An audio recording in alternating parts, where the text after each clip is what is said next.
Later on, and further down the shoulder jaws over. Today we're going to take a look at how to build bigger, rounder, meatier shoulders. So when we all hit the gym, one of those iconic body parts is the shoulder. It's the part that we all crave because it helps create that V taper. It helps fill up your sweatshirts, your t-shirts, so that you look better in a vest. But it's also one of the worst worked, in my opinion, for the fact that people tend to overwork certain areas and underwork others, and as a result end up with a very lopsided, kind of pronated, lacking shoulder development. So today we're going to take a look at the front, middle and rear so that you've got that big, thick, full looking shoulder that'll stick with you for years. So it's called the delt. That's the front. We're going to call it the front delt. So we're going to be working on the front head of the shoulder. And a great one for this, obviously, as we all know, is a pressing motion. Compound standard for this is the overhead press with the bar. A lot of us neglect this because we get so focused on dumbbells. But there are a few intricate little things that you need to do to make sure that you're getting the maximum from this exercise and minimum risk.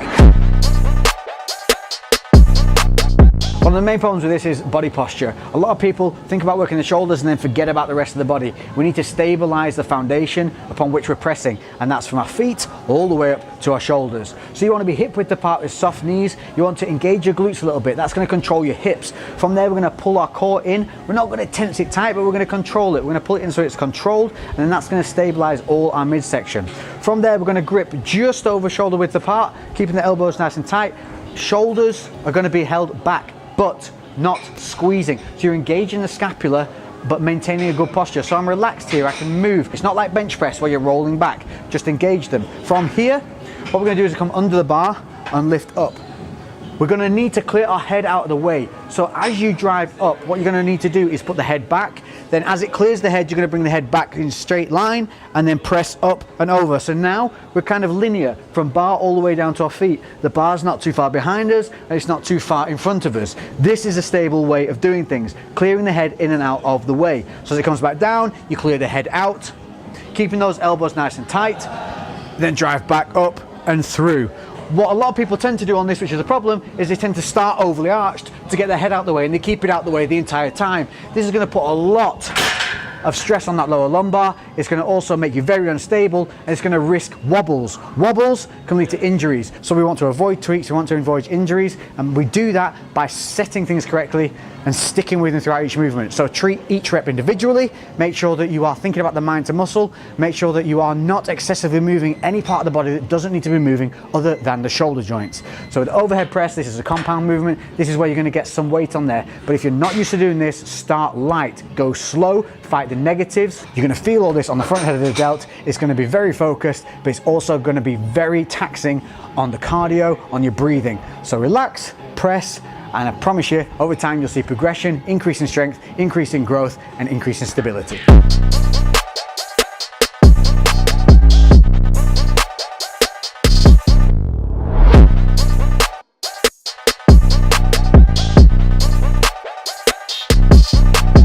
So the next move I'm going to show you, I'm going to do this standing, but you can also do this seated if you find it a little unstable. But again, we want to try and work as much of the body as possible. So standing if you can, and this is the Arnold press. This is fantastic because not only does it help hit that front head of the delt, but it also helps open up the scapula and that range of movement. So again, we're looking here for control and technique. So what is an Arnold press?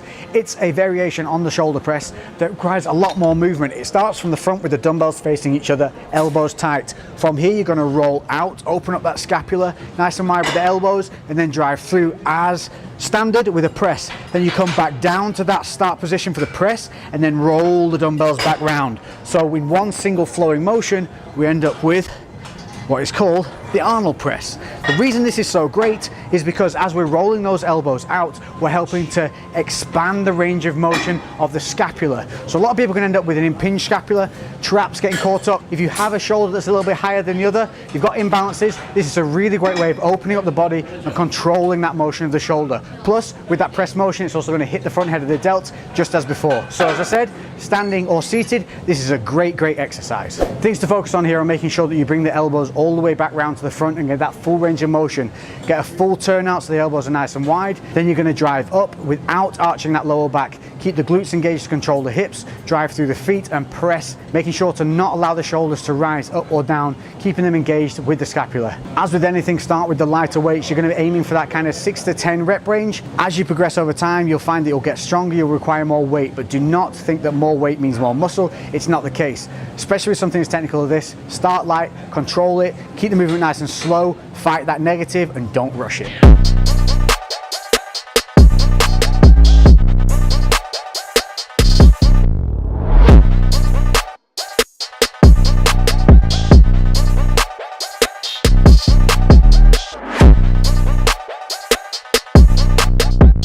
So now we're going to concentrate on that lateral head of the shoulder, and with that comes lateral raises. This is one that often is done very, very wrong. Make sure to check my previous video if you haven't. Also guys, if you like the video so far, don't forget to subscribe and hit that notification bell so you don't miss any of these uploads. But let's get back to this lateral raise.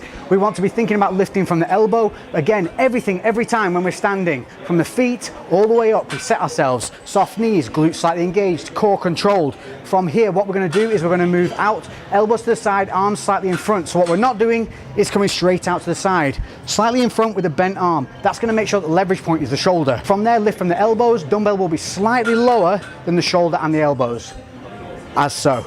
And you can see the finishing point, dumbbell is slightly lower, not up here, here. This keeps the leverage point on that shoulder. Slow, controlled, fight the negative, avoid pigeon necking, relax your traps. To relax your traps, relax your neck. That's as simple as these can be made. It's a light exercise. Don't try and go too heavy, because then all you end up doing is shrugs. So another variation for this is, especially if you find that you've got a little bit of pain in those shoulders and things, this is a great way of alleviating that. Plus, you can do this version a little bit more straight armed. Find anything that you can kind of hang your body weight off that's going to be very stable and make sure it's not going to tip when you do so. You're going to fully extend the balancing arm. You're going to lean in with your feet, so the whole body is now at an angle. I'm quite relaxed here, but what I'm also doing is making sure that I'm engaged from my feet up, so I'm keeping those hips forward, controlling my core. From here, I'm simply going to lift out and up to a straight point. But effectively, if I stand up straight now, you can see it's still actually at an angle. So we're keeping the load on the shoulder, lifting up to shoulder height, straight arm out to the side. You're going to repeat this. Again, we're looking for that 6 to 10 rep range, so you can do a little bit of pausing at the top, delayed negatives, don't try and go too heavy. Once you've done one arm, move on to the next, but then straight back to the other arm. If you're doing individual arms at a time, you don't need those rest periods. So move from one to the other, keep the focus, keep the blood flowing. Again, it's light, 6 to 10 reps, a really nice movement, especially if you've got any shoulder twinges.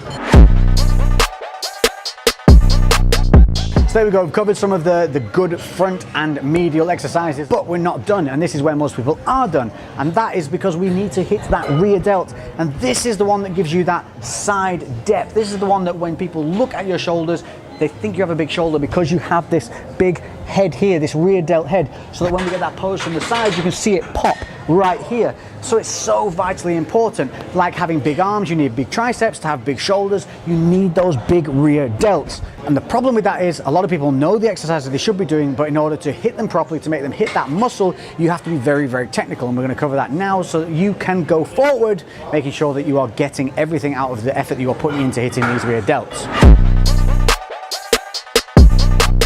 We're going to look at two of them, and these are the cable-based movements. The reason I want to go through these is because they're the easiest ones to control and get used to this movement on. Later on in other shoulder tutorials, we will cover some more variations that you can use with dumbbells, but there's also a video already up on shoulder workouts, so make sure to check that back on the channel, and it shows a movement called the WYI. So check that video out, I'll link that in the description because that is a very good one, especially if you have scapular issues. But for now, we're going to concentrate on two pulling motions on the cables. The one that you will know, and that's the face pull. This is where you're using a rope and you're going to pull it through to your face and squeeze those delts to the back. The problem here is that a lot of people just end up pulling through, and what they're actually working is kind of their traps and a bit of their back. We have to think about this as almost a rear double bicep. So what we're trying to hit here is, you see this kind of bear claw here that we get at the back of the shoulder? That's what we're trying to bite. You're trying to feel it right here. So as we come back, what we want to do is pull the ropes here, and then we're going to push our knuckles back and over the top. That's going to help us really bite down on those rear delts. You also have to think about relaxing the traps, and to do that you need to relax the neck. So relax the neck, pull through with the knuckles and squeeze them over the top.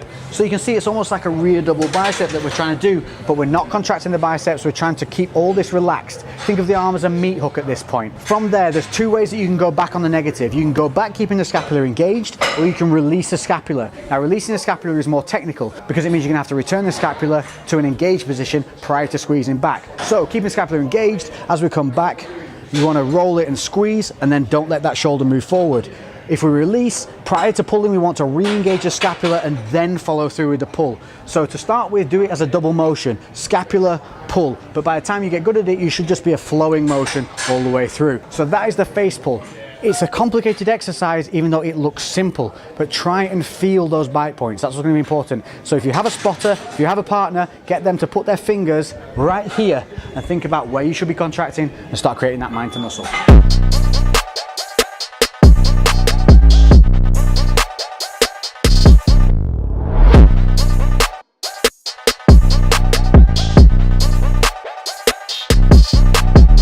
Next up on the cables is the rear delt flies. So this uses both sides of the cables. But there's a little tip here that I'm going to give you that's going to help you engage that much easier. And that's not using handles, but using the balls on the ends of the cables themselves. And instead of having this overhand grip that a lot of people tend to have where they're pulling round, we're going to use OK fingers. So like if you're diving under sea and you give that OK sign, you're going to allow the ball from the cable to sit in that OK grip. Obviously the cables are going to cross in front of you. And from here, you're going to pull back from the elbows and squeeze, keeping those OK fingers. The reason this works is because it stops you thinking about pulling from the hands and allows you to concentrate on pulling from the elbows. It also stops you using too much of a heavy weight, and in turn what you're going to be able to do is again work on that mind to muscle connection.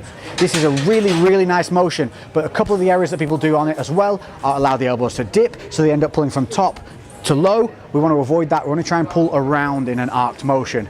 And that's kind of it. If you got all those right, you should feel this really bite down on that rear delt, and by the time you're finished, when you look to the side in the mirror, you should see a really nice big pump on that rear delt, and on those back biceps, you'll get that nice little bear claw. Wah!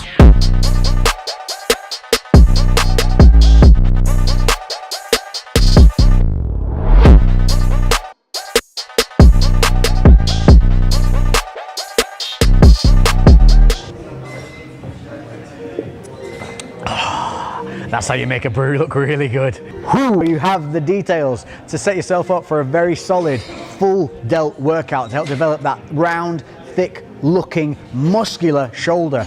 And as I've said, remember, it's always about that balance from front to back. That's what gives that illusion of size. Remember, it's the details that create these illusions. And a lot of times when you're seeing people who you think are kind of big mass monsters or massively out of your realm of reality, it's not usually the case. Usually it's just a well-developed, well-balanced physique that gives that illusion of size, and that's exactly what you want from a shoulder workout. This is the bad boy. This is the secret maker. This is your money maker that gives you that depth from front to back. It's super easy to build that front. It's a little bit harder to build the middle, but the back is often a big neglected issue. So if you look in the mirror and you find yourself looking a little bit like this, a little bit pronated, chances are that you're overworking that front delt, not engaging the scapula properly, and not working the rear. So we're going to focus to create that delt illusion. Rear delts, scapula, control, mind to muscle, and making sure that we're working front to back. I hope this has been useful. If you've got any questions, hit me up in the comment section below. I do read them all and we will answer. Guys, if you see a question you know the answer to, feel free to help each other out. Don't forget to hit that like button. Notifications, drop down menu, make sure that you select to have it notified every time I upload a video, that way you won't miss anything. Other than that, thank you all for the support, thanks for the love. I've been Lex and we'll catch you in the next one. We are out.